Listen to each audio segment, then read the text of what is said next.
pois eu tão fraco sou, ó Salvador, que não me atrevo a dar nenhum só passo sem teu amparo, meu Jesus Senhor.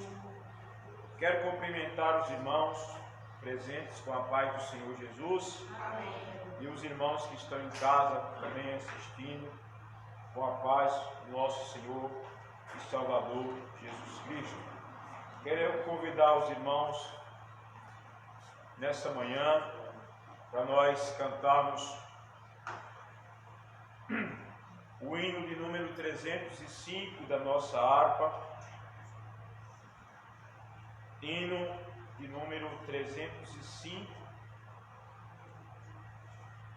que fala que somos soldados de Jesus Cristo e campeões do bem e da luz. Os irmãos podem estar aqui mais próximos, porque para facilitar a leitura aqui, irmãos, que se os irmãos ficarem distantes, os irmãos poderão não visualizar bem ali o que está no data show. Hino 305. Soldados somos de Jesus e campeões do bem da luz, nos exércitos de Deus batalhemos pelos céus, cantando vamos combater, ouve o pecado e seu poder, a batalha ganha está, a vitória Deus nos dá. Breve vamos terminar a batalha aqui, e para sempre descansar com Jesus ali. Todos os que são fiéis ao bom capitão hão de receber aléis como galardão. Levai o escudo, sim, da fé, pois a peleja dura é, mas promessas temos nós, de jamais lutarmos sós. As flechas do mal não temer, mas combater até vencer. Olha os campeões para o céu, a vitória vem de Deus. Breves vamos terminar a batalha aqui, e para sempre descansar com Jesus ali. Todos os que são fiéis ao bom capitão hão de receber aléis como galardão. Se alguém cansado se encontrar, sem forças para pelejar, o Senhor quer te ajudar a vitória alcançar. O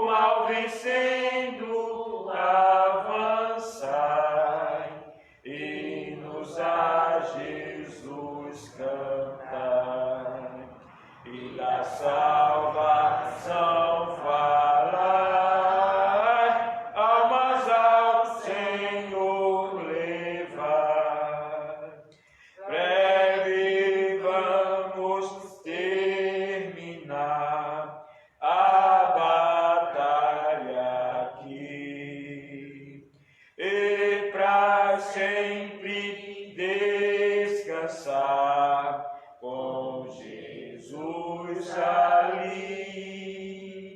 Todos os que são fiéis ao bom capitão hão de receber lauréis como galardão. Amém? Glórias ao nome de nosso Senhor Jesus Cristo. Ainda mais o hino 225. Este sim, para nós darmos abertura à nossa escola bíblica dominical. 225. Ser valente. 225. Na batalha contra o mal, ser valente, segue marcha triunfal, ser valente, olha o alvo que é Jesus, que a vitória te conduz, oh, não deixe tua cruz, ser valente, ser valente, pelejando por Jesus, ser valente, nunca rejeitando a cruz, firme sempre no amor, com indômito valor, cheio do Consolador, ser valente. Se o maligno te enfrentar, ser valente, lutará sem recuar, ser valente, seja aqui ou onde for, escudado no Senhor, mostrarás o teu valor, ser valente, ser valente, pelejando por Jesus, ser valente, nunca rejeitando a cruz, firme sempre no amor, com indômito valor, cheio do Consolador, ser valente, contra o ismo com poder, ser valente, fraco sem o mal temer, ser valente, aos caídos em redor, manifesta-lhes valor, e serás um vencedor, ser valente, ser valente, pelejando por Jesus, ser valente, nunca rejeitando a cruz, firme sempre no amor, com indômito valor, cheio do Consolador, ser valente, o Evangelho a proclamar, ser valente, no Brasil, em terra ou mar, ser valente, tua vida enobrecer, sempre com Jesus viver, e a ti também vencer, ser valente, ser valente, pelejando por Jesus, ser valente, nunca rejeitando a cruz, firme sempre no amor, com indômito valor, cheio do Consolador, ser valente. Amém? Glória ao nome de nosso Senhor e Salvador Jesus Cristo. Vamos ficar, irmãos, de pé para nós fazermos a leitura. Eu quero frisar o primeiro texto áudio da nossa lição.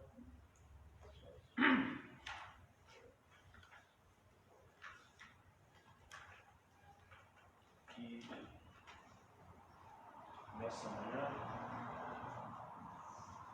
para ficar bem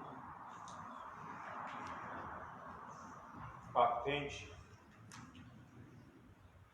em nossas mentes nessa manhã. Lição de número 9, que tem como título Como vencer as oposições à obra de Deus. O nosso texto de ouro diz: mas em todas estas coisas somos mais do que vencedores por aquele que nos amou. Mas em todas estas coisas somos mais do que vencedores por aquele que nos amou.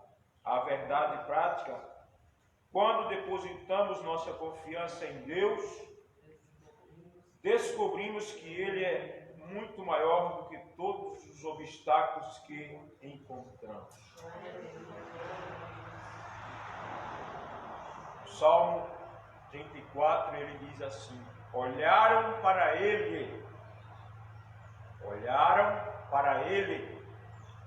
e os seus rostos não ficaram confundidos. Daniel disse: a nós pertence a confusão do rosto, a confusão no foco, para quem devemos olhar. Hebreus, ele diz, olhando para Jesus, o autor e consumador da fé. Porque nós, às vezes, temos o cocheamento na bifurcação? Porque às vezes, nós ficamos fracos e oscilantes. Mas devemos olhar firmemente para Jesus, não tirar de Jesus o rosto. E aí não haverá pontos de interrogações. Nossa leitura em classe, que está baseado no livro de Neemias, do versículo 8 ao 20. Depois nós iremos passar para a carta de 1 João 4, o 4 e o 5, que diz: e ligaram-se entre si todos para virem atacar a Jerusalém, e para os desviarem do seu intento. Pode ler os 9 à igreja.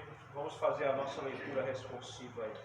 Porém, nós oramos ao nosso Deus e pusemos uma guarda contra eles, de dia e de noite, por causa deles. Então disse Judá: já desfaleceram as forças dos acarretadores, e o pó é muito, e nós não podemos edificar o muro. Disseram, porém, os nossos inimigos: nada saberão disso, nem verão, até que entremos no meio deles e os matemos. Assim, faremos cessar a obra.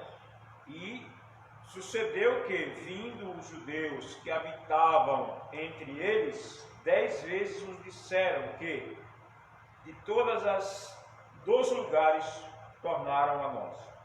Pelo que os guardas dos lugares baixos, por trás do muro e nos altos, repus o povo, pelas suas famílias, com as suas espadas, com as suas lanças e com seus arcos. E olhei e levantei-me e disse aos nobres, e aos magistrados, e ao resto do povo: não os temais, lembrai-vos do Senhor, grande e terrível, e pelejai pelos vossos irmãos, vossos filhos, vossas mulheres e vossas casas.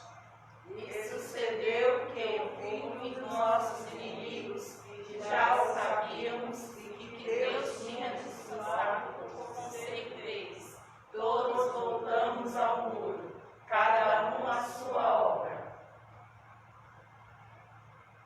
E sucedeu que desde aquele dia metade dos meus moços trabalhavam na obra, e a outra metade deles tinham as lanças, os escudos, os arcos, as couraças, e os chefes estavam por detrás de toda a casa de Judá.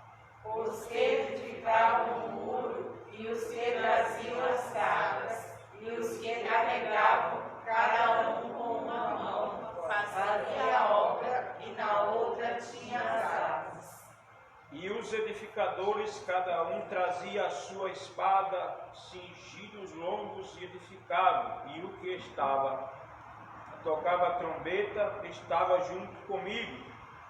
E disse eu aos nobres, e aos magistrados, e ao resto do povo: grande e extensa é a obra, e nós estamos apartados do muro, longe um dos outros. No lugar onde ouvirdes o som da bozina, ali vos ajuntareis convosco, e o nosso Deus pelejará por nós.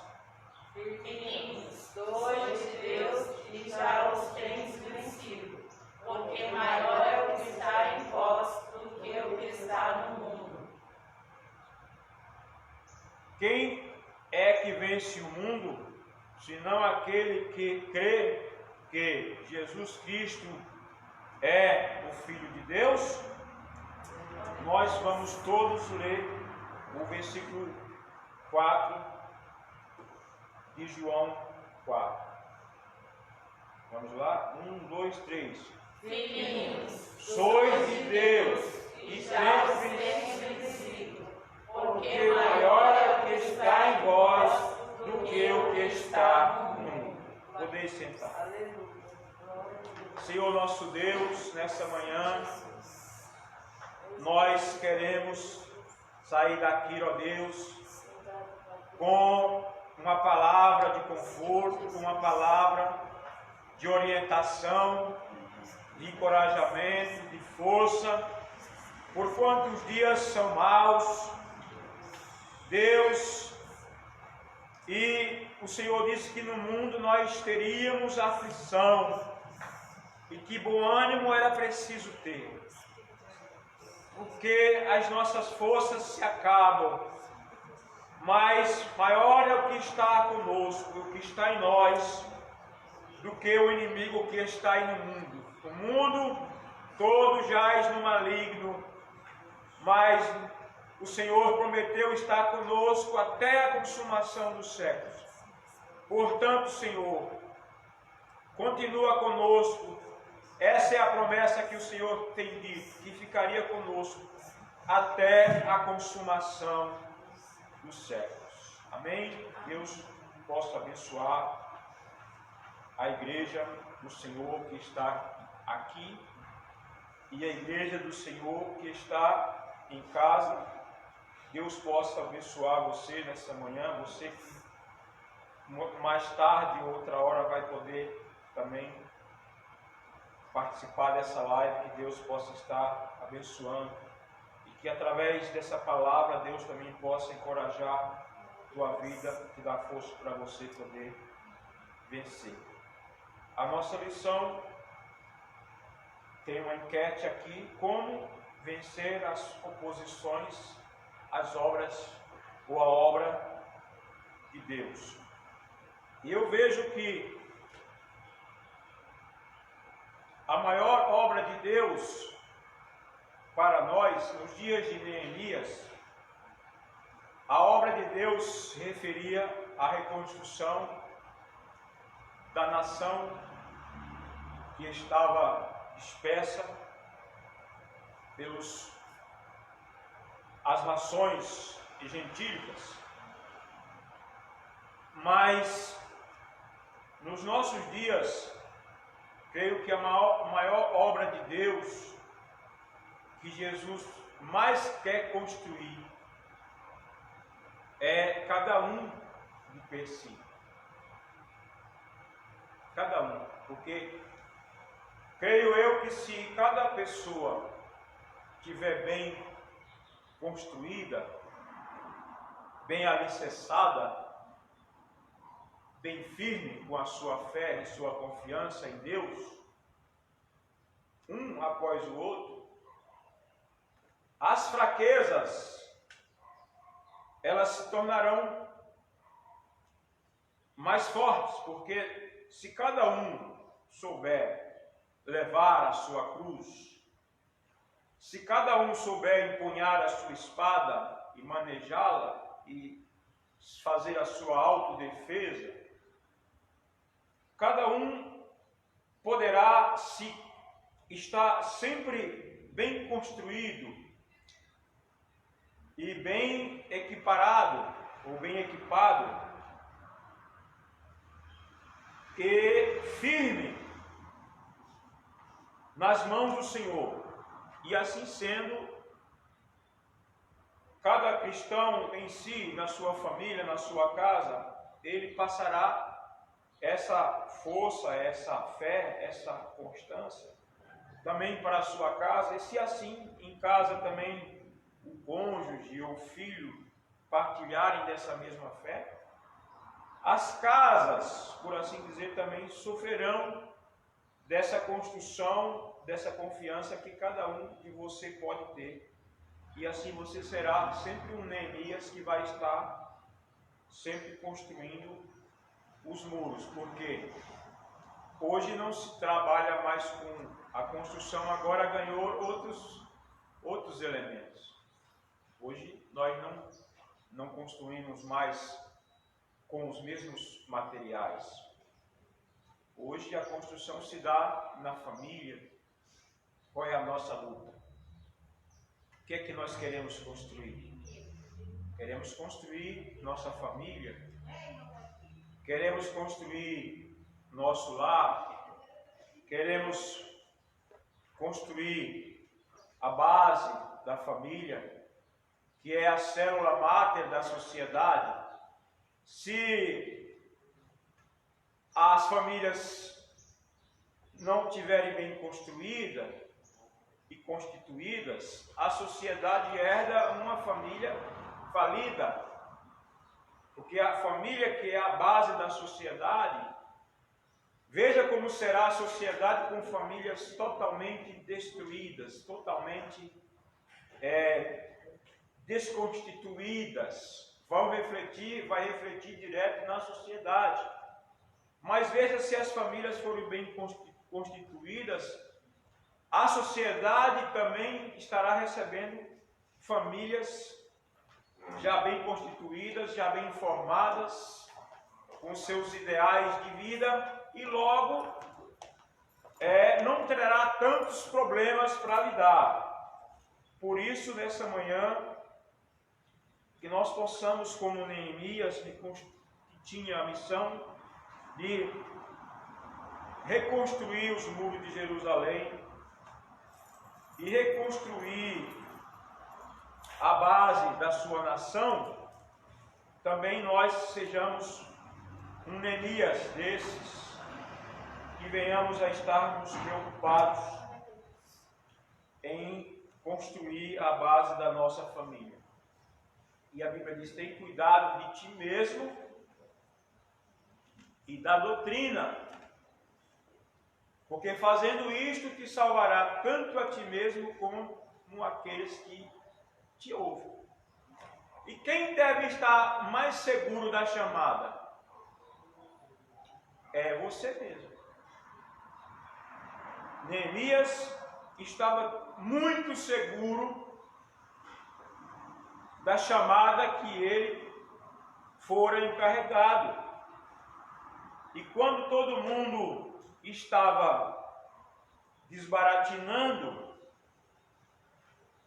ele disse aqui no versículo 14: ele disse: olhai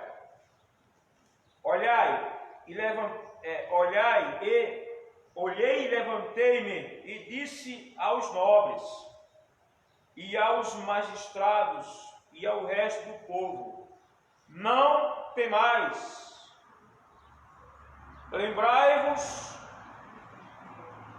do Senhor, grande e terrível, e pelejai pelos vossos irmãos consanguíneos, vossa nação, vossos representantes da nação, vossos filhos, vossas mulheres e vossas casas. Então, qual é a nossa peleja? Nossa peleja é, primeiro, conosco mesmos, depois com os nossos irmãos, nossos familiares e as nossas casas. Então, essa manhã nós vamos estudar essa lição que vai falar sobre a oposição do mundo contra a obra de Deus. A obra aqui, no caso, não é mais... Lembre-se que as coisas avançam e nós temos que pensar como obra de Deus agora, não mais o concreto, não mais o templo, não mais o muro. A obra de Deus agora é uma igreja viva, que é composta de seres vivos, é um organismo vivo, e o próprio Senhor disse que as portas do inferno não prevaleceriam contra ela. Então, qual é a nossa peleja? O embate se dá agora contra essa igreja. Então, nós precisamos trabalhar de forma que cada cristão não se torne fraco, não se torne suscetível ao mundo, e ele seja alguém capacitado para resistir à oposição que se fará a ele mesmo lá fora, no mundo, ele mesmo como sendo a própria obra maior de Deus, a cereja do bolo, a coroa da criação. Tudo que Deus fez e viu que era bom, então o homem é a coroa da criação, o homem é a cereja do bolo, o homem é o retoque final naquilo que Deus fizer. Então agora todo o mal se volta contra essa cereja. Toda a ação demoníaca agora é contra o homem, porque dois reinos, como aquela brincadeira de cabo de força, né, que os jovens sabem muito bem. De um lado Jesus e do outro lado o inimigo. E é o que? Uma demarcação, né? Para fazer passar para lá e para cá. E aí? Aí começa a chegar o horário do culto, o horário da lição bíblica, o horário do devocional, né? Aí, e agora? Eu ligo a televisão, eu leio a Bíblia. Dois reinos batalhando no cabo de força. Quem vence? Quem estiver mais forte. É como a lei da gravidade. Existe uma aeronave criada para vencer a lei da gravidade. Enquanto eu estou nela, eu venço a lei da gravidade. Eu não a ignoro. Eu sei que se eu cair de lá, eu morro. Se eu pular da aeronave para baixo, eu me esborracho no chão. Mas enquanto eu estou na aeronave, eu estou vencendo a lei da gravidade. Ou seja, naquele momento eu não dependo da minha força, mas eu dependo da força maior, que é da aeronave, que naquele momento ela está vencendo a lei da gravidade, que vai continuar existindo, mas eu estou numa força maior, e estando do lado dessa força maior, eu venço tudo. Eu venço a carne. Então qual é a resposta? Como vencer a oposição à obra de Deus? Como o jovem, como o ancião, a anciã, como o povo, como a igreja vencerá a oposição a essas forças contrárias que vêm sobre nós? Eu quero avançar direto para o tópico.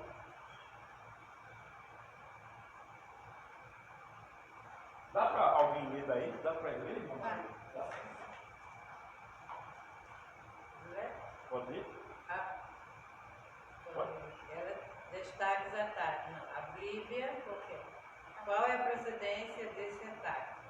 A Bíblia revela a verdadeira força por trás desses ataques. Ela diz: não temos que lutar contra a carne e sangue, mas sim contra os principados, contra as potestades, contra os princípios das trevas, os príncipes das trevas deste século, contra as hostes espirituais da maldade nos lugares celestiais. Portanto, nossa luta é antes de tudo espiritual. Os inimigos visíveis são meramente instrumentos dos demônios, os quais nos atacam. Desde que Lúcifer caiu em pecado no céu e foi expulso da lei, de lá ele tem sido o adversário de Deus e da sua obra. Então, qual é a fonte originária da resistência, da oposição? Quando o jovem sofre bullying, sofre a zombaria, o escárnio, quando a senhora sofre zombaria, quando o senhor sofre zombaria, quando você, na sua casa, aí fora, em algum lugar, você sofre uma zombaria, você tem que entender que naquela hora você não tem um inimigo visível. Não é aquela pessoa que é o seu inimigo. Aquela pessoa, aquele ente, ele pode estar sendo um vaso que vai estar a serviço do inimigo para te afrontar, para fazer oposição à sua fé, para servir de elemento contrário, de vaso de perdição, na mão do inimigo, que é o adversário, que Satanás é a fonte originária do ataque. A Bíblia diz aqui que nós não temos que lutar contra carne e sangue. Quando o marido ou a mulher se levanta num dia mau, porque a Bíblia vai dizer assim, que resistindo no dia mau, no dia da prosperidade, no dia bom, o que acontece? Quando nós estamos no dia bom, nós não geramos força. No dia bom a gente esquece de orar, no dia bom a gente esquece de cantar, de louvar, de adorar. E aí, quando o dia mau chega, a gente não está pronto, não está preparado. Por isso que nós devemos estar sempre em sintonia, em comunhão. Por quê? Porque o inimigo, ele vai atacar e nós não sabemos quando ele ataca. Por isso, irmãos, a fonte, de onde vem, de onde procede, não vem do irmão, não vem da irmã, não vem do teu semelhante, mas por trás daquela pessoa ou daquele elemento que está diante de ti, tentando roubar a tua paz. Eu digo tentando, porque a Bíblia diz que o diabo ele anda em derredor, né, buscando oportunidade, buscando brechas, buscando um ponto fraco em você, buscando em você uma situação de legalidade, porque o que acontece? O inimigo ele vai tentar justamente na parte que eu sou frágil. Se ele sabe que você não é frágil em algumas coisas, ele não vai tentar. Ele vai tentar o jovem naquilo que ele sabe que o jovem tem uma quedinha. Ele vai tentar a irmã naquilo que ele sabe que a irmã tem uma quedinha. Ele vai me tentar naquilo que ele sabe que eu tenho uma quedinha. Ele me pega muitas vezes olhando para aquele lado. Ele pega a irmã muitas vezes brincando com aquela área. Ele pega o jovem brincando demais, dando muita atenção para aquilo. Aí ele começa a entender, então é esse. E ele vai começar a promover situações favoráveis entre aspas, que não é favor, aí é perspicácia, é ardil, é engodo. Se o peixe soubesse que atrás do anzol tem uma isca, ele jamais iria pôr a boca no anzol. Aquilo é uma isca, aquilo é um engodo, aquilo é uma armadilha para poder ludibriar, enganar a pessoa. Mas a oposição, já viu aquele ditado que ele não vem com espada, com lança, ele vem de forma sutil. Você vai achar que ele vai vir na forma de alguém feio. Se você achar que ele vem de uma forma abrupta, medonha, com chifre, com os olhos de fogo, não vai vir. Ele vai vir de uma forma que é quase irresistível. Por isso a Bíblia diz: resistiu, diga não aceite a proposta de alguém que não tem nada para te oferecer, porque é engano. Então, qual é a fonte do ataque? O irmão está falando, não é o irmão, é alguém que está por trás dele, insultando, cutucando para que aquela pessoa se levante e seja usado como elemento. Então a fonte aí é o próprio inimigo. Tópico ponto 2 aí da nossa lição. Qual a orientação bíblica diante desse ataque? Quem lê aí? Quem lê? Ela diz: portanto, tomai toda a armadura de Deus, para que possais A. resistir no dia mau, B. tendo feito tudo, C. ficar firmes. Vamos assim, que a Bíblia não aconselha fugir da luta, mas sim ficar firmes, resistir e vencer. Então, há momentos, irmãos, que ser forte é fugir. Tem momentos que ser forte é ficar. Então José, sendo forte, fugiu. A Bíblia diz: fugir da aparência do mal. Fuja, jovem, foge dos desejos da sua mocidade. Então a Bíblia diz que tem horas que você tem que resistir, mas a resistência se dá de maneira diferente. Às vezes você fala: não vou ficar e vou pagar para ver. Muitas vezes você não tem estrutura para pagar para ver. E aí você tinha que ser forte e sair dali, fugir, deixar de ouvir aquilo. Não, mas você fica flertando, quando for ver você já caiu. Então tem horas, irmãos, que resistir o dia mal é dando no pé. E tem horas que resistir o mal é ficando. Então, no caso de Noemi, ela foi fraca e fugiu. E ela colocou em risco a sua família. Mas tem horas que resistir é ficar. Então, qual é a orientação que a Bíblia dá para tudo isso, contra esta luta?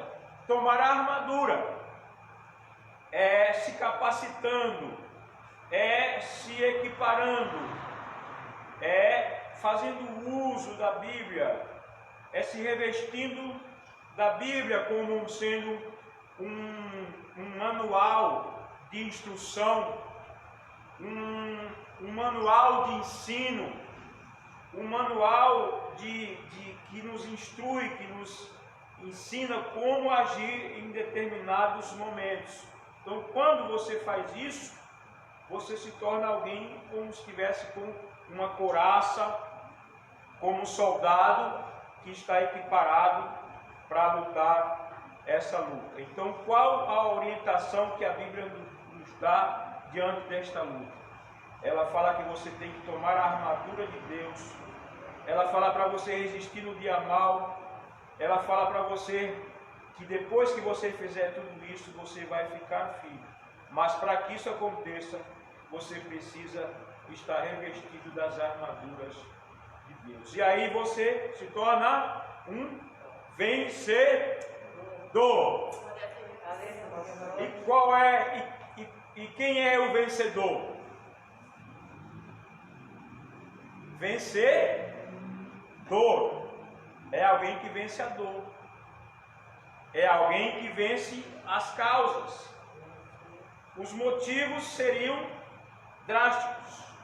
Não fala que o vencedor é alguém que vence coisas fáceis, mas é alguém que enfrenta os embates da vida e por conta de tudo isso ele é galardoado, ele é tido como alguém que passou no embate, ele como uma prova que alguém faz, e depois da prova você é galardoado, você ganha seu diploma, você é coroado, você é legitimado e você é obrigado e você mostra que você está diplomado, mas só depois que você vence tudo aquilo e de fato você é tido como alguém assim.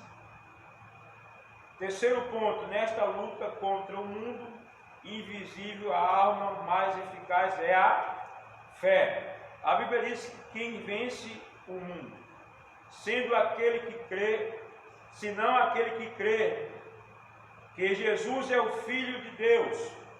Por isso a Bíblia aconselha: milita a boa milícia da fé, toma posse da vida eterna.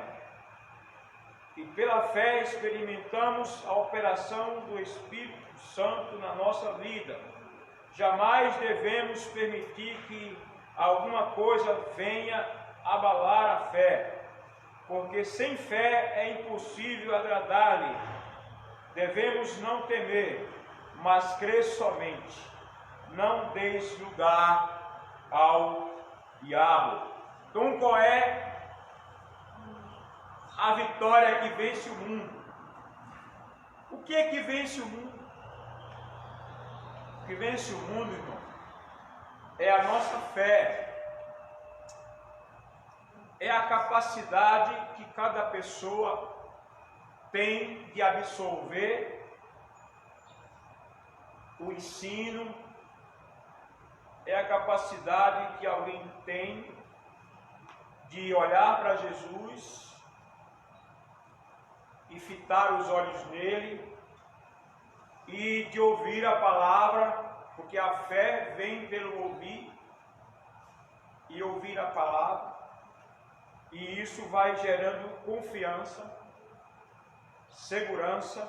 É como aprender a andar de skate. Eu não sei andar de skate, se eu for tentar andar eu vou cair, mas à medida que eu vou treinando, eu vou me capacitando, à medida que eu vou treinando, eu vou ganhando coragem, eu vou começando a dar algumas piruetas, fazendo algumas manobras. Então eu vou passando a dominar aquela situação. Então a fé é alguma coisa relacionada a isso, que eu vou passando alguns embates, Deus vai me colocando em algumas situações adversas, e eu vou vencendo, eu vou me condicionando, eu vou sendo resiliente, eu vou me tornando alguém capacitado, de maneira que aquelas lutas, de maneira que aqueles embates, para mim já não causa mais tanta estremecimento na minha estrutura. Então isso já passa a ser chamada de confiança, chamado de fé, chamado de firmeza. Então, nesta luta contra o mundo invisível, uma arma mais eficaz que existe, ou que é necessária, é a fé. Mas, às vezes, nós gostamos muito de viver de emoções, de palavras bonitas, de frases de efeito, né, das coisas mais fáceis da vida. Mas, irmãos, a fé é a vitória que vence o mundo. Nesta luta contra o mundo invisível, a arma mais eficaz é a fé. Então, sem essa fé, se você não aprendeu ainda a desenvolver essa fé, vai ser difícil você agradar a Deus. Porque o justo viverá da fé. E se ele recuar e dizer não consigo, não posso, não vou, como você poderá agradar a Deus? Porque sem a mesma é impossível você conquistar, sem a mesma é impossível você demonstrar que é alguém que confiou em esperar em Deus. E aquele que não confia em Deus o faz mentiroso. Às vezes nós dizemos, posso todas as coisas naquele que... Mas é só uma frase de efeito. Que isso se torne verdade. Que isso seja a minha fé diante da luta. Que eu não precise ficar falando, mas em testemunho verdadeiro, eu possa demonstrar no meu dia a dia, na minha historicidade, por onde eu vou, o que eu faço, deixo de fazer. Que eu sou alguém que demonstro fé. Tiago disse, mostra-me a tua fé, que eu te direis quem é. Então, eu demonstro a minha fé através da minha ação, através da minha consistência, através da minha persistência, através do meu dia a dia. Eu não sou uma ilha flutuante. Cadê o irmão? Cadê a irmã? Não sei. Estava aqui, agora não está mais. Não, é aquela pessoa que é sempre ali, confiante, constante, que serve de âncora, que serve de ombro, que serve de testemunho, que serve de alguém para servir de apoio moral, espiritual, constante, alguém que de fato creu em Deus. Como disse Paulo, nós sabemos em quem temos crido. E a minha crença não pode ser demonstrada por palavras, mas tem que ter ação. Eu tenho que externar a minha confiança em Deus quando eu me deparo com a luta e a luta não me estremece. Alguém disse, Deus me livra desta dor. Deus me livra desta tribulação. Não. Esta tribulação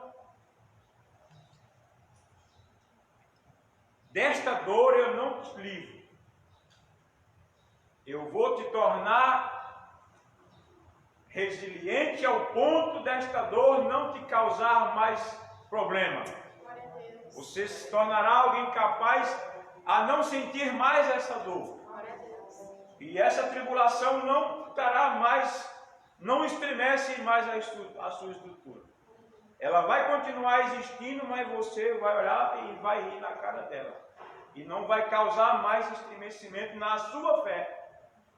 Quando alguém diz, oh Deus me livre, a tribulação produz paciência, esperança. E ela faz parte de um burilamento, de um burilar, de uma preparação.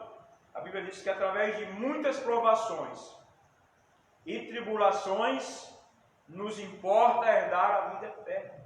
Então ela é um instrumento de Deus para aperfeiçoamento dos santos. A Bíblia diz então que a nossa fé, ela é como ouro, que precisa ser provada no fogo para ser demonstrada que é fé. Antes do ouro ser provado, você não sabe o quilate dele. Como saber o quilate da sua fé, se você não foi provado? Então, irmãos, nesta luta contra o mundo invisível, a arma mais eficaz é a sua fé. Com esta fé você vence o mundo.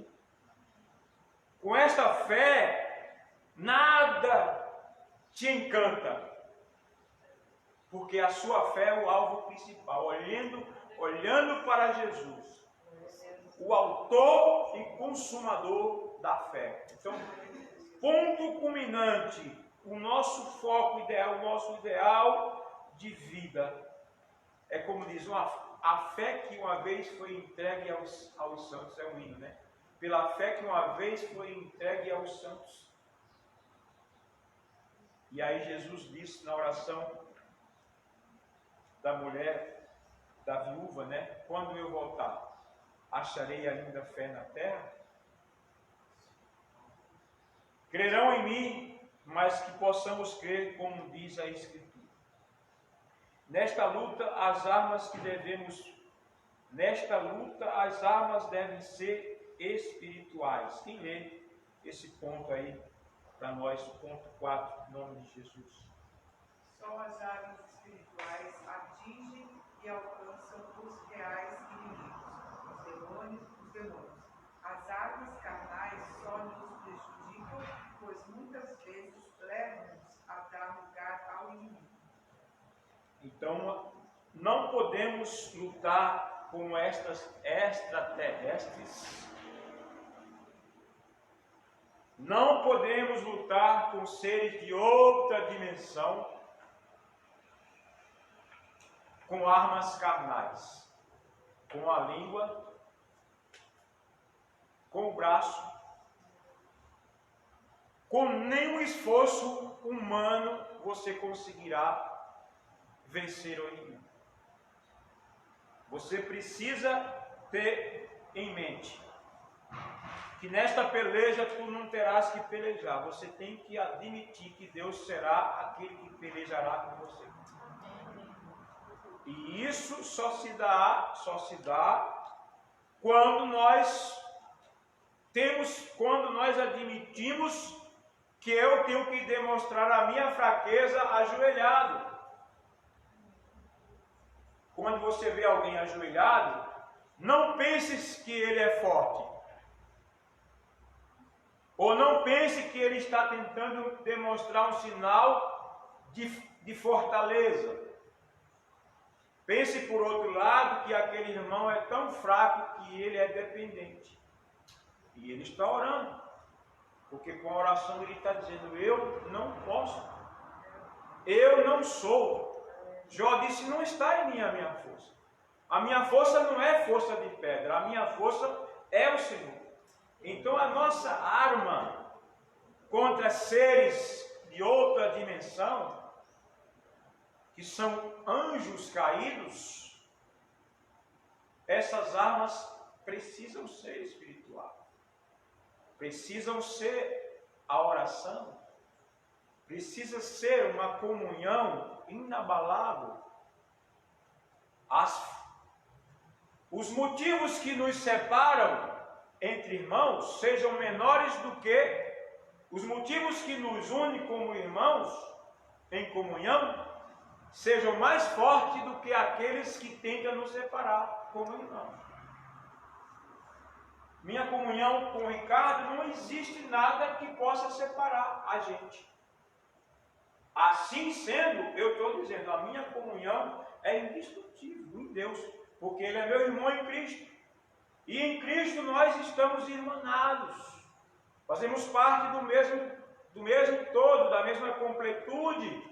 Então, quando eu coloco um divisor aqui, qualquer coisinha, eu estou admitindo que eu não estou bem com ele, eu estou dizendo, a minha comunhão está fraca. Eu estou por um triz com ele. Não, irmãos.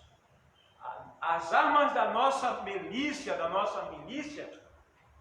tem que ser espiritual. Então, se eu admito que a minha comunhão com ele nada pode quebrar, eu estou dizendo para Satanás, aqui você não tem legalidade.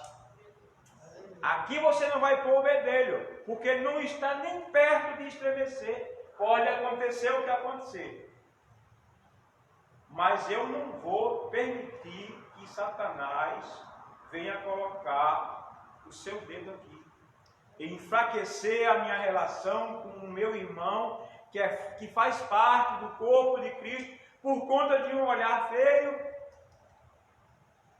Uma vez eu estava na porta da igreja, era cooperador, e houve naquele dia foi um mover tremendo de glória, porque o pastor foi celebrar a ceia, e antes dele celebrar a ceia, ele disse assim, tem alguém aí que está com a sua comunhão arriscada, estremecida com alguém? Aí um levantou e fez uma firma. E a igreja toda, e foi uma glória assim tremenda. O inimigo estava sendo colocado por terra naquela hora. Literalmente, ele falou assim, vou perder a minha força, porque segundo o baixo espiritismo, né, os demônios pegam os copos e eles precisam encher os copos. E o que é que eles colocam aqui dentro? É ira, é desavenças, é insultos, é as invejas que supostamente os humanos vão gerar nas suas relações. E com isso eles brindam. Conseguimos. Quando eles não conhecem, quando eles não têm isso para encher o copo fica vazio. E eles não têm com que se alimentar. Logo, eles ficam fracos com essas coisas, não conseguem. Mas quando eles conseguem, ele enfraquece o ser humano. O ser humano, por outro lado, fica fraco. E o inimigo fica sempre ali, tete a tete comigo. Mas quando eu não dou essas brechas na relação, como nós somos um ser relacional, e nós não podemos permitir essas coisas, ele fica fora. E aí eu dizia assim, alguém vai chegar para mim, não é possível. Alguém vai me abraçar, vai me pedir perdão, ou eu vou pedir para ele. E eu fiquei esperando, acabou tudo, e não veio ninguém para mim. Eu adorei a Deus, porque eu falei, não precisou nunca, e nunca vai precisar. Isso, nunca. Porque eu não quero isso para mim. Eu não quero. Eu não consigo viver assim. Isso para mim é algo que não existe. Porque eu não consigo ver gente presa numa cadeia. Lugar de boi. De animal. Então, o inimigo, ele consegue coisas com as suas artimanhas que ele mata o ser humano. Uma pessoa que tem que ficar preso, isolado, porque não pode conviver em sociedade. Então, irmãos, o que Deus quer que seja? Nosso cristianismo, às vezes, é do catolicismo ou da reforma protestante. É o melhor que nós temos? Não. Nosso cristianismo é de um cristinho menor. Você é um cristinho. Você é um cristinho. Em pessoa, você tem que se parecer com Jesus. O cristianismo mais vindo de Jesus. Não vindo da religião herdada, não, mas vindo de Jesus, que é a fonte principal. Então é esse que eu quero ser, a semelhança dele. Não a semelhança de alguém que trouxe uma história, um fundamento, não. Mas em Cristo, eu sendo a própria imagem de Jesus Cristo na terra. Tópico 2 aí. Vou pedir para o pastor Ricardo ler aí o início do tópico 2. O inimigo procura atingir a nossa fé.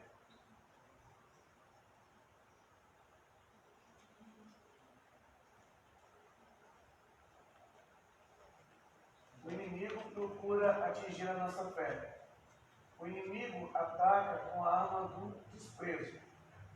Diziam: que fazem esses fracos judeus? Jeremias 4:2. De fato, e nós mesmos somos fracos. Paulo disse: quando estou fraco, então sou forte. 2 Coríntios 12, versículo 9 ao 10. Quando o crente é tentado a se comparar com o inimigo, está em perigo. Foi esta a tentação que derrubou Israel, quando os 10 espias disseram: não poderemos subir contra aquele povo, porque é mais forte do que nós. Números 13, 31.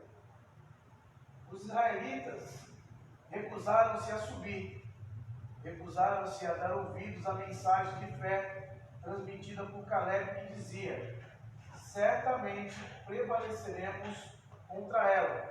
Números 13, 30. O Senhor é conosco, não os temais. Números 14, versículo 9. Esse era o ideal de um nível da perfeita fé, alinhando a um grau de aproximação maior, para poder então se tornar alguém num grau de ser um vencedor.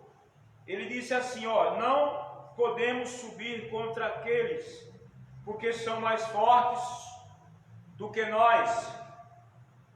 Então, a fraqueza, o erro de Israel ao pôr o olho no gigante, foi esse: pôr o olho no gigante e admitir que o gigante é muito maior. Mas para nós vencermos, nós não podemos colocar o olho no gigante e admitir que o gigante é maior. Porque para um crente fraco, uma formiga é como um gigante. E um gigante para um crente forte é do tamanho de uma formiga. Porque o gigante está na proporção da fé. Quando Davi olhou para o gigante, falou assim: eu vou a ele em nome do Senhor. Quando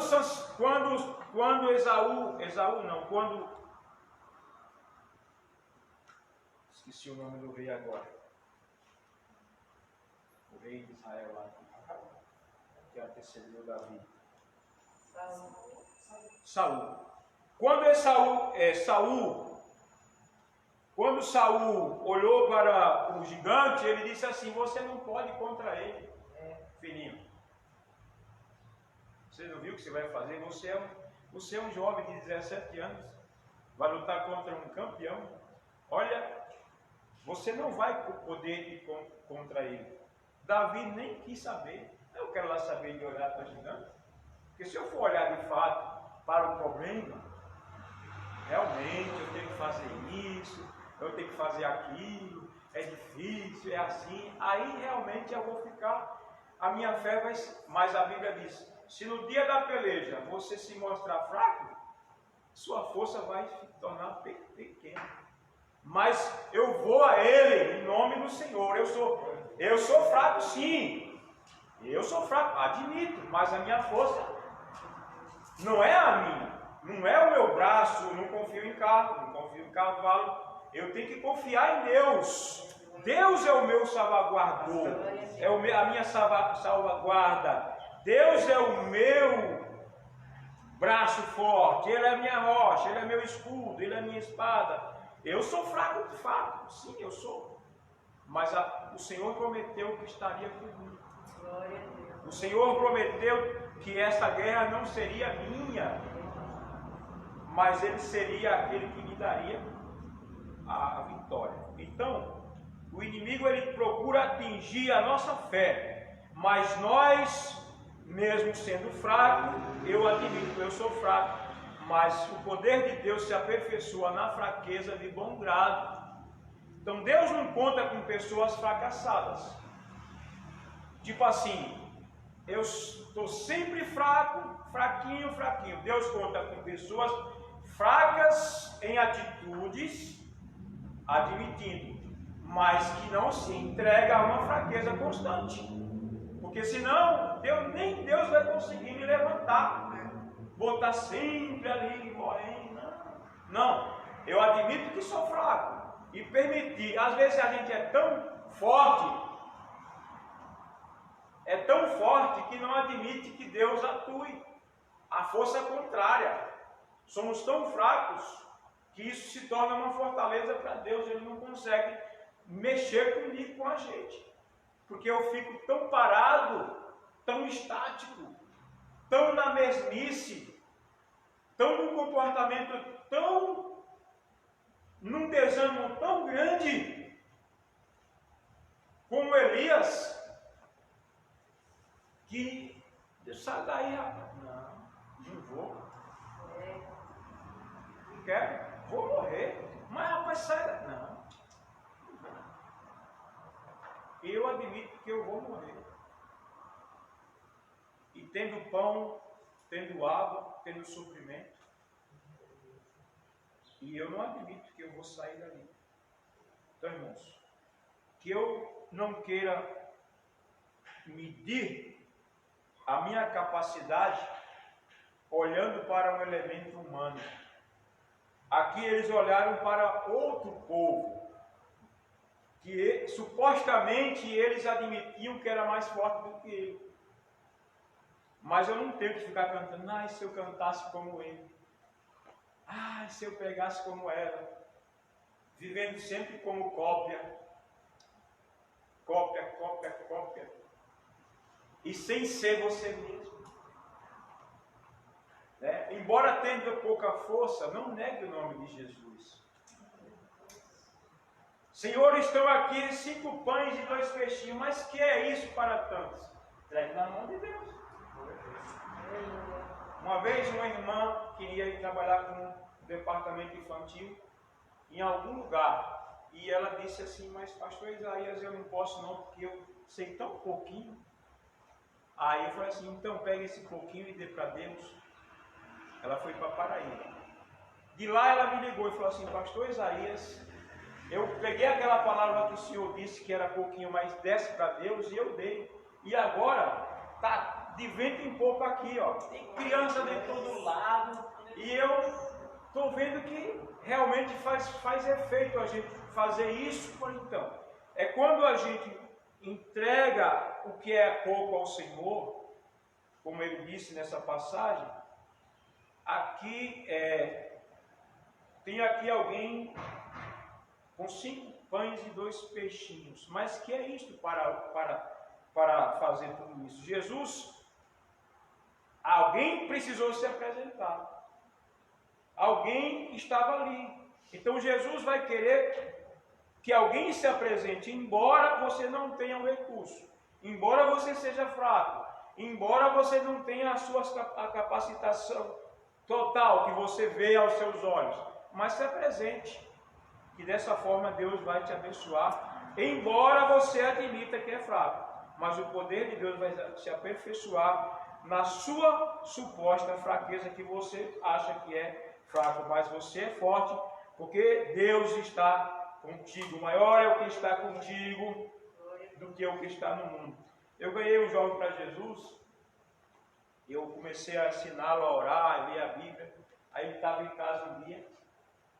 Aí entrou o cunhado dele com uns olhos assim, esbugalhados, endemoniados, e veio para cima dele. Aí o irmãozinho gritou: maior que está comigo. Na hora que ele falou isso, o bicho caiu lá. E ele estava tão fervoroso que foi para cima do homem e expulsou, falou de tudo que ele já conhecia, expulsou o demônio. E ele expulsou e ele não se conteve e ficou gritando ali. Pá. E o cunhado dele já tinha voltado a si e dizia: Zé, sou eu, seu cunhado, rapaz. Calma. Ele extrapolou, quer dizer, ele estava tão... que ele achava que podia mesmo. Então, irmão, né? Maior que está mesmo comigo, você... E o barulho foi tão grande que os vizinhos vieram ali e falaram: o que está acontecendo? Não, esse cara aí veio achar que maior que está com ele? Não, maior que está comigo. Pensa o quê? Não.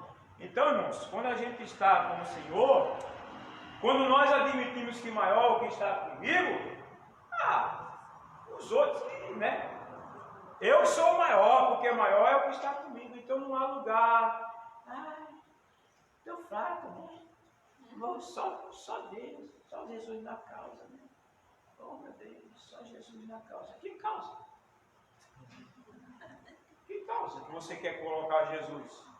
Assim? Nessa fraqueza? Não, irmão. Maior é o que está com você do que essas coisas do mundo. Deixa a tristeza do mundo para lá. Louva a Deus, canta um cântico novo. Tira essa lamúria da sua boca. Né? Jesus pôs os seus pés numa rocha, tirou o seu cântico velho, com gosto de limão azedo, né? De um mau hálito, mas e colocou em você um cântico novo. Muitos temerão, ouvirão esse cântico. Você poderia dizer: Senhor, eu poderia cantar muita coisa, mas o louvor para ti é mais do que eu possa expressar. Amém? Então aí, pastor Ricardo, leia esse tópico todo aí para eu passar já por, senão o tempo vai... Pode ler tudo. Só vai deixar o tópico 3. O inimigo ataca com a arma do escárnio. Trata-se de uma arma que os inimigos da obra de Deus têm usado em todos os tempos. Quando os servos de Deus sofrem escárnio, são tentados a ficarem desanimados. Todavia, devemos nos lembrar de que é isso que os fiéis sempre tiveram que suportar. Nem mesmo Jesus escapou do escárnio. Ele disse: se chamaram Beelzebul ao pai de família, quanto mais aos seus domésticos. Isso faz parte da cruz que devemos aceitar. Quando seguimos a Jesus, os que são carnais procuram escapar do escândalo da cruz. Pode continuar a leitura. Tópico 3. O inimigo chama a nossa atenção para a imensidade da tarefa. Vivificarão os montões de pó as pedras que foram queimadas? Moisés, ao olhar para a dimensão da tarefa, recusou-se a ir. Moisés, ao olhar para a dimensão da tarefa para a qual Deus o chamava, recusou-se a ir. Quando, porém, Moisés meditou na palavra de Deus, que Deus iria com ele e que Deus seria com a sua boca, Moisés se animou e viu as montanhas tornando-se em campinas. Quem faz a obra é Deus, mas ele usa instrumentos, ainda que estes sejam pequenos e a tarefa seja grande. Então aí, irmãos, o escárnio, a zombaria, faz parte de um chamado, de alguém que é chamado. Você lê Hebreus capítulo 12, quando você diz: olhando para Jesus, autor e consumador da fé, o qual, pelo gozo que estava proposto a ele, suportou a cruz, desprezou as afrontas e ele continuou indo para o alvo, para o lugar, cumprindo o seu objetivo. Então, Jesus disse que maltrataram os profetas que foram antes dele, zombaram, chamaram Jesus de Beelzebul, príncipe dos demônios. Você é um príncipe dos demônios. O que não diria de um dos discípulos de Jesus? Que não chamariam você se chamaram Jesus de Beelzebul? Então, se chamar o mestre de Beelzebul, temos que admitir que pode chamar um discípulo de qualquer coisa. Mas ele diz: alegrai-vos, porque quando alguém mentindo disserem contra todo mal de vós e inventarem histórias, não se deve sofrer como malfeitor, como alguém que deva para a justiça, como alguém que deva no mundo, como alguém que provocou uma situação que precisa vir à justiça para punir essa pessoa. Assim eu não quero que vocês sofram. Mas se vocês sofrem como justos, isso é bom, isso é agradável diante de Deus. Alegrai-vos, porque é grande o vosso galardão no céu. Então faz parte de um obreiro chamado, de alguém que tem consigo as marcas de Jesus, vai sofrer zombaria, vai sofrer escárnio. Então, eles aqui disseram, zombaram dos judeus, riram da cara deles, desdenharam, zombaram, chamaram de fracos judeus, que uma raposa ia destruir os muros. Mas o escárnio se tornou ali para eles eu até dizia comigo, quando acontece alguma coisa do gênero, eu digo: Deus, como o Senhor me ama, né? Porque eu só vejo coisas desse lado, eu só vejo algo para construir, só vejo lições para aprender. Eu vejo que tudo isso são coisas para evoluir. Eu vejo que coisas desse tipo são para solidificar, para adaptar a minha estrutura ao ponto que eu possa ser cada dia mais parecido com Jesus, que tenha um aspecto parecido com Jesus, porque ele disse: quem me segue, quem quiser vir após mim, negue-se a si mesmo, tome cada dia a sua cruz, seu compromisso, venha e segue-me. Jesus não disse que no mundo você não teria aflição. Jesus não disse que você só viria viver regaladamente. Jesus disse que você teria alegria entremeada de tristeza. Mas a alegria será maior, mas o gozo será maior. Então é uma promessa de que nós iremos gozar plenamente na presença do Senhor. Mas haverá escárnio, haverá zombarias, e nisso você precisa se tornar alguém que entenda muito bem esse lado, porque maltratar os profetas, perseguir os profetas, xingar os profetas, fizeram escárnio, zombaria, porque isso faz parte de alguém que caminha para o céu. O inimigo chama a nossa atenção para a imensidade da tarefa. Ele pode dizer que a obra que você faz, o que você queira fazer, é muito grande e está além da sua capacidade. Sim. Moisés, ele se sentiu assim. Mas quando ele olhou a palavra, ou quando ele ouviu a palavra, se deparou com a promessa, com a palavra, e ele fez as suas ponderações, e ele pôde fechar para balanço, porque uma das coisas mais importantes que ele tinha na história é que ele já tinha deixado o palácio,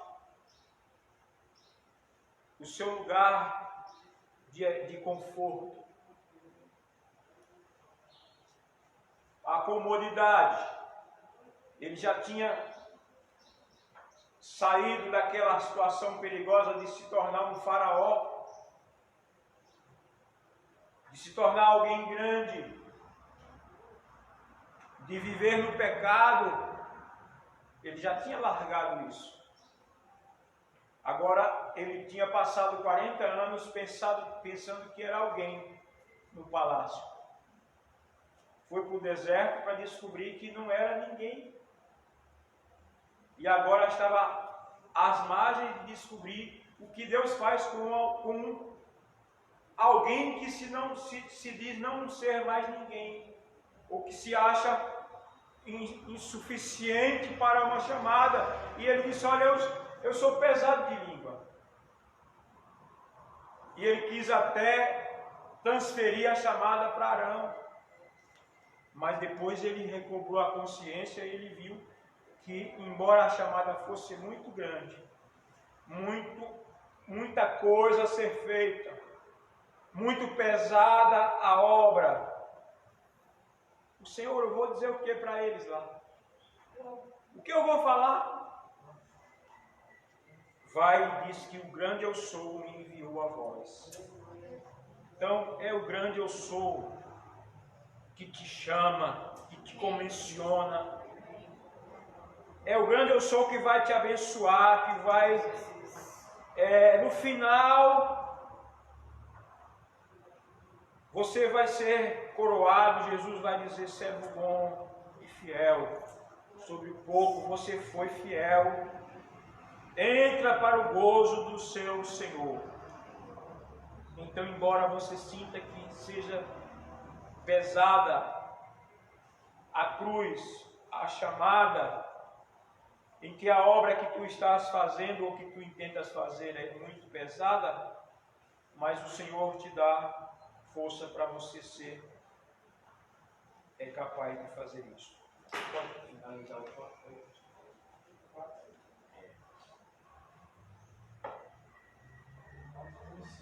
Isso. Pode ler tudo. O inimigo usa contra nós os boatos e as mentiras. Os samaritanos espalhavam calúnias contra Neemias, dizendo que ele planejava constituir-se rei. Tudo isso para amedrontar os judeus e assim atingi-los em sua fé em Deus.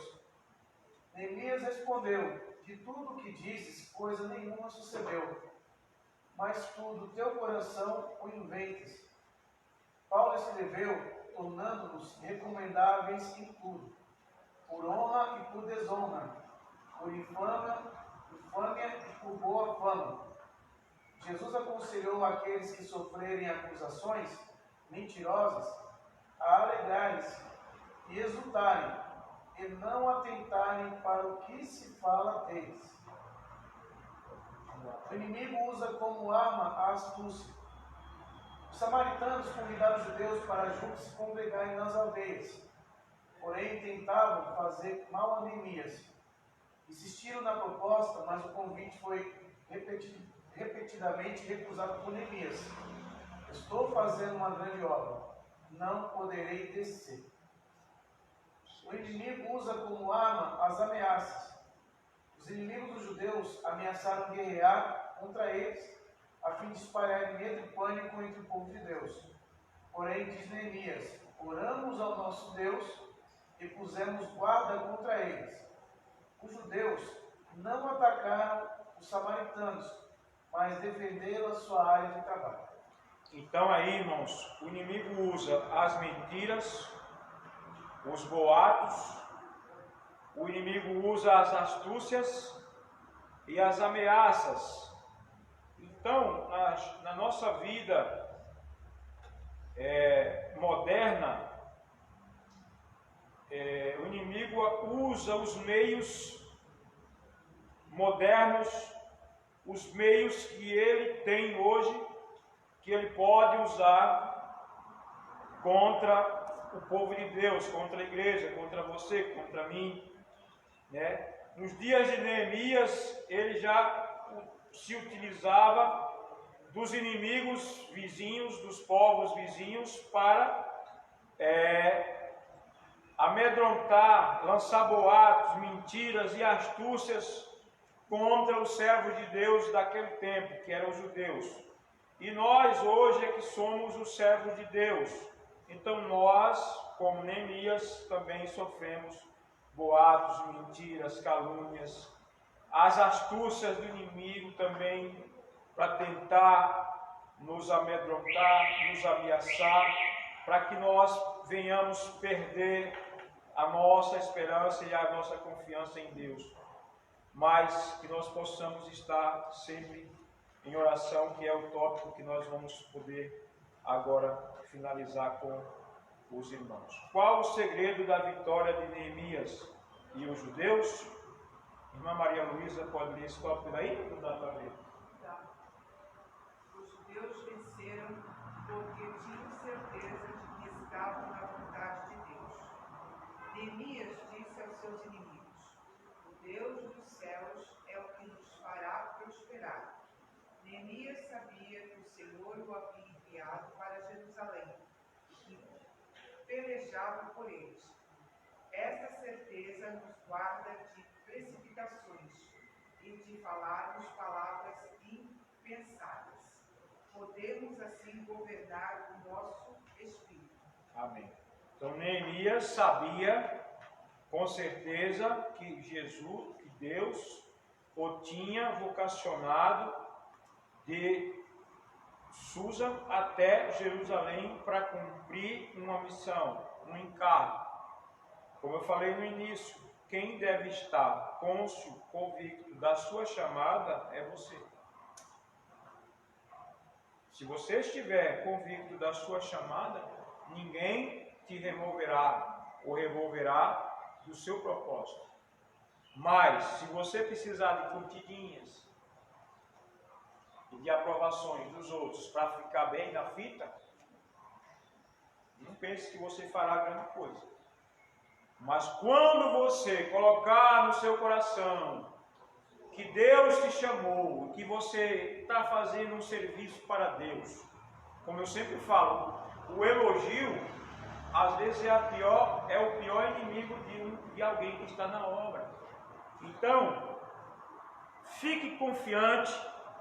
E aqui ele está falando sobre governar o espírito, ele está falando da temperança, de alguém que está tão amoldado a isso, a esse chamado, a essa condição, que o espírito dele já está totalmente convicto, e ninguém tira daquele espírito, ou daquela pessoa, ou daquele ser, aquela confiança, aquela segurança que está nele, ao ponto dele ir e romper para a vitória, sem medo de errar e sem dar ouvidos às vozes do inimigo, porque é uma convicção de espírito que torna a pessoa convicta naquela atitude que ele quer fazer. Irmã Maria Luísa, continue lendo aí. Agora é o 3, né? 2. Neemias era homem de oração. Com frequência, lê-se sobre como Neemias orava. Ouve, ó nosso Deus, lembra-te de mim para o bem. Lembra-te, meu Deus, de Tobias e de Sambalate. Aquele que ora, coloca a sua dificuldade diante do Senhor, que quer e pode resolvê-la. O mesmo Deus que nos exortou a orar, também prometeu nos responder às orações. Então, querer, nós dizemos, não é poder. Querer não é poder. Mas Deus tem tanto querer quanto poder. O efetuar, o querer está em nós. Eu quero, mas o efetuar não está em nós. Então, Deus é aquele que nos orienta a orar, e é o mesmo que ouve as nossas orações. Então, Neemias era homem de oração, oração frequente, oração constante. Orai sem cessar, perseverai na oração, na comunhão, no partir do pão.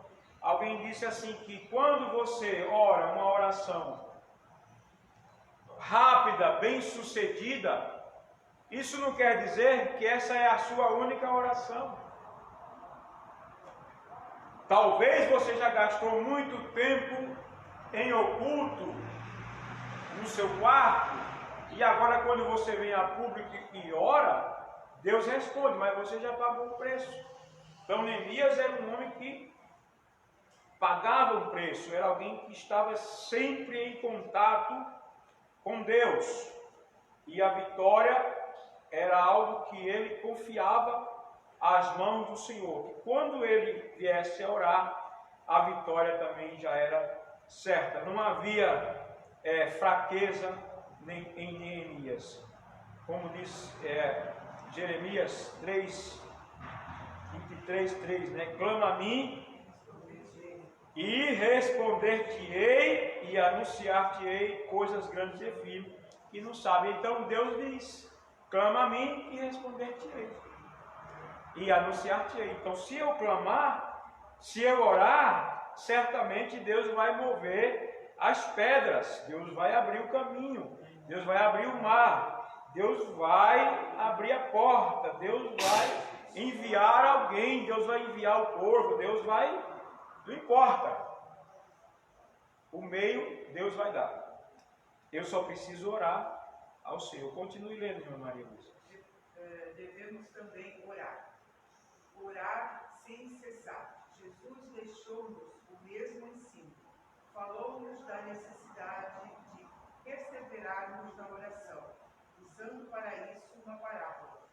Paulo exortou aos Efésios a perseverarem em oração e súplica no Espírito. E aos Colossenses ele escreveu: perseverai em oração. O que é, então, perseverança em oração? Pode continuar? Pode, por favor. Precisamos de uma espécie de autodisciplina ou de controle sobre nós próprios. Marta não dispunha tempo para ficar aos pés de Jesus, porque estava ocupada. Quando começamos a orar, aparecem muitos obstáculos, mas devemos ser vitoriosos. Temos que ter vitória também em nossos pensamentos, porque o inimigo quer nos impedir de orar, fazendo-nos pensar em outras coisas. O inimigo, nós precisamos orar. A oração é uma via de duas mãos. Você envia a oração e ela volta em forma de resposta. Então, quando você não envia a oração, não tem retorno. A via fica vazia.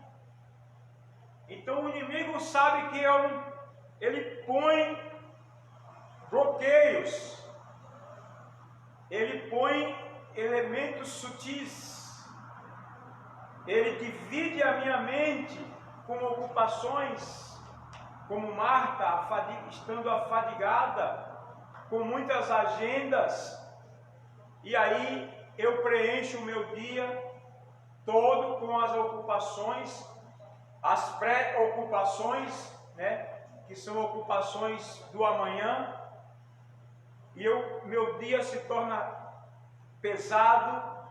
Já basta o dia, cada dia ter o seu próprio problema, cada dia seu mal, e eu com a minha preocupação já trago as ocupações do dia de amanhã para hoje, e eu fico sobrecarregado, ocupado demais, e aí não dá para orar. E o inimigo, sabendo disso, ele avoluma situações, mas é preciso orar, né? E a oração constante, persistente, sistemática, aquela oração que tem uma disciplina, essa é a melhor forma de orar. não orar a oração de Daniel. Não tinha igreja aberta, tinha campanha de oração lá? Não tinha, né? Todo dia, 3 vezes ao dia ele orava. Essa é a melhor forma de orar com um compromisso com Deus. Se alguém está olhando, no quarto fechado é a melhor oração, é a do quarto fechado, porque ali eu posso falar tudo que eu preciso falar, e é ali aonde eu posso ser verdadeiro e confessar o que eu normalmente não confesso aqui, porque se eu for confessar, eu vou, meu Deus, pastor, não imaginava isso. Então, por conta disso, é que Jesus fecha a sua porta, venha para cá, eu quero falar com você acerca daquele assunto que você pensou ontem, e ali eu posso falar com ele, sem ninguém ver. Então ali eu posso ser verdadeiro, e aqui eu não posso. Então quando a gente faz as orações chamada convencional, oração convencional é para dormir, comer e ir para o trabalho, chama-se oração convencional. A oração da fé é diferente da oração convencional. A oração da fé é quando você precisa orar por um problema grave, aí você chama uma irmãzinha para orar, ela fala, não, isso aí é do pastor. Então essa oração envolve fé. A oração convencional qualquer pessoa faz. Só que a oração convencional, ela é farisaica. Às vezes ela se torna farisaica, porque não precisa nem sentimento, é como uma reza, uma decoreba, Senhor, amém.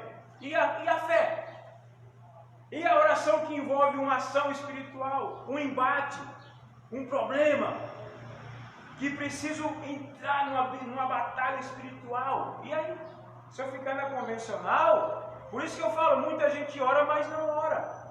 Diz algumas palavras, mas não entra num processo de oração, num embate da fé, num desenvolvimento até para melhorar, para ter mais força, para ter alegria, para Jesus mostrar para ele a vida, para Jesus ter um tete-a-tete melhor com ele, para resolver suas questões. Às vezes nós morremos com isso em nós, só com a vontade, mas aqui nós precisamos entrar nesse embate da fé. E quando isso acontece, certamente, irmãos, Deus nos dá a vitória. Termina aí, irmã Maria Luísa, para nós terminar também aqui.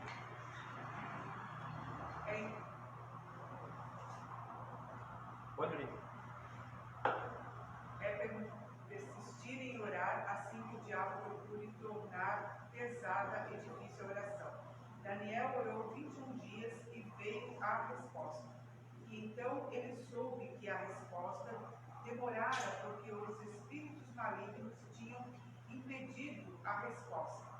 Jesus mostrou a mesma verdade da parábola sobre a viúva. É orar até que venha a resposta. Devemos orar até que. Jesus orou 3 vezes sobre a mesma coisa. E Paulo também orou 3 vezes até que Deus lhe respondeu. Elias orou 7 vezes para que chovesse e choveu.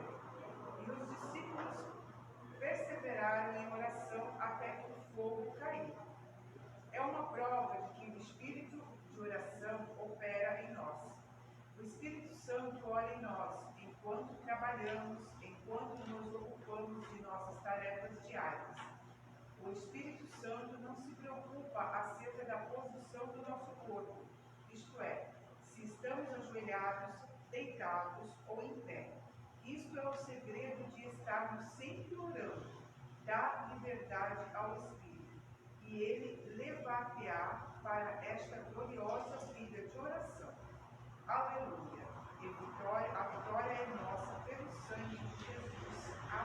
Amém. Amém. Aleluia. Então, o inimigo ele procura colocar dificuldade para nós orarmos ao Senhor, né? Coloca peso, coloca tantas coisas, e nós às vezes aceitamos as coisas assim de bom grado, mas deve haver uma uma atitude de reprovação nossa, né? Porque nós podemos orar sentado, orar deitado. O ideal é orar ajoelhado.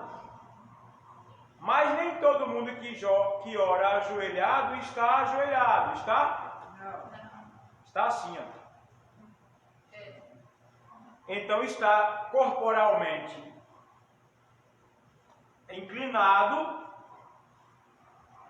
mas não está inclinado na alma. Como é que Jonas estava no ventre do peixe? Hã? Como ele estava? Ninguém sabe. Não sabe. Agora, inclinado a orar, ele estava. Das profundezas do inferno eu clamei e Deus ouviu a minha voz. Então a inclinação não é corporal ou corpórea. Isso são os homens que inventam. Não pode orar de costa para o púlpito, não pode orar pode orar de todo jeito. Desde que você abra o seu coração e ore a Deus. Ezequias orou virado para a parede.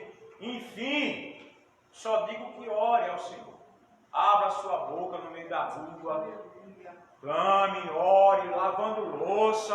Olha, o que importa é o Espírito estar ali, voltado para Deus. A gente ali ora, chora, sente a presença de Deus.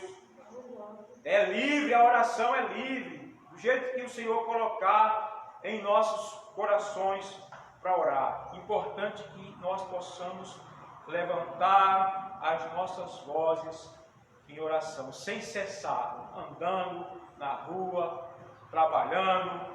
Importante que isso aconteça. E aí nós seremos mais do que vitoriosos em nome de Jesus. Só não podemos deixar de orar. A oração é o respiradouro da alma. Quando o corpo não respira, morre, né? Quando a alma não ora, então a oração é o oxigênio da alma. Assim como o meu corpo precisa do oxigênio, a alma precisa de oração. Se eu não oro, nenhum pastor pode me avivar. Nem Jesus pode. Sabia? Porque esse era o canal que ele preparou. Esse foi o meio. Então, se eu não aceito o meio da canalização, nem Jesus pode. Porque se ele diz, ore, que eu te abençoo. Se eu não oro, não tem bênção. Amém, irmãos? Deus nos abençoe nessa manhã, em nome de Jesus. Vamos estar louvando a Deus. 358, no livro da nossa harpa. Estaremos contribuindo para a obra do Senhor Jesus. Senhor, nessa manhã nós queremos contribuir para a tua obra. Esteja abençoando os teus servos e as tuas servas, que com gratidão e alegria estarão contribuindo para a tua obra. Pai, eu te louvo, eu te adoro, eu te agradeço em nome de Jesus, juntamente com os nossos irmãos que estarão agora contribuindo para a tua obra, em nome de Jesus. Amém. 358.